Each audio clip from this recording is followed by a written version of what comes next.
Bonjour Claude. Bonjour Louis. Cette semaine, tu nous présentes le Beretta A400. Absolument. C'est la nouvelle plateforme pour Beretta, pour tout ce qui va être conçu au niveau semi-automatique dans les prochaines années. Parfait. On a connu les familles 300, 301, 302, 303, puis dernièrement, la fameuse famille 391 comme les Extrema et toutes ces choses-là. Là, on est rendu au 4 ou au 400. Okay. Alors, ce qui est particulier, ce fusil-là, c'est que c'est un fusil qui est conçu pour prendre tout ce qui se fait comme cartouche sur le marché. Okay.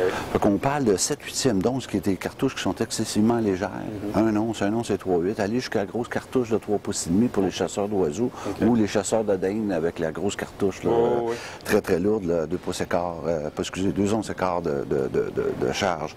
Alors, ce qui fait sa beauté de ce fusil-là, c'est que c'est un fusil qui est très très doux à tirer à cause du système kick-off, anti-recul.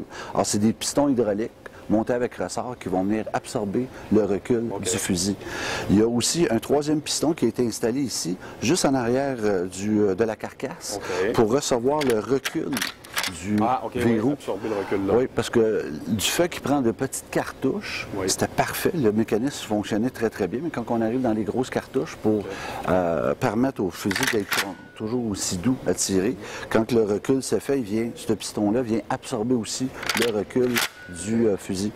Puis ce qu'il fait aussi, c'est qu'il empêche le canon de monter entre chaque coup. Fait qu'on est beaucoup plus stable entre chaque coup. C'est quelque chose qui va être apprécié aussi des tireurs de pigeons d'argile qui ne veulent pas être déstabilisés entre chaque coup. La façon que la carcasse du fusil, elle est finie aussi avec un fini inoxydé. Qui est beaucoup plus durable. Puis ça lui donne aussi un look bien différent. Oui, exactement. Bien différent.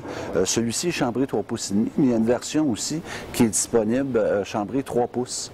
La carcasse, elle est de couleur différente, elle est plutôt plus pâle aussi. Là. Exactement. Le bois, comme on peut voir, c'est un grain qui est excellent, il est très, très, très beau. Puis c'est un système à gaz avec des systèmes Optima, des choke Optima, qui vont donner un meilleur rendement au niveau du patronage.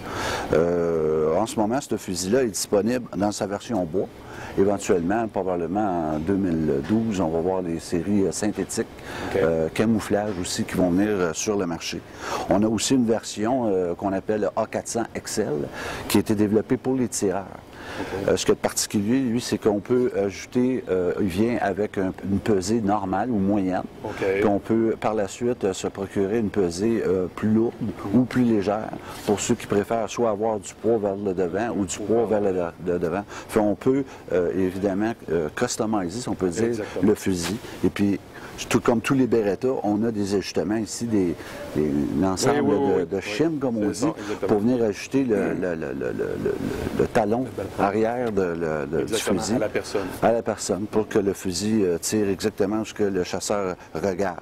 Alors, c'est la nouvelle version ou la nouvelle famille chez Beretta des fusils semi-automatiques. Très intéressant, puis très intéressant dans le sens aussi que tu fasses du dindon sauvage, du canard, de la sauvagine, c'est une arme de qualité et passe-partout. Ah, absolument. C'était l'innovation à faire. C'était d'arriver avec un fusil qui pourrait prendre tout. Fait que le seul problème avec ce fusil-là, c'est qu'on va en avoir seulement un. Exactement. Je te remercie beaucoup, Claude. C'est moi, Thomas.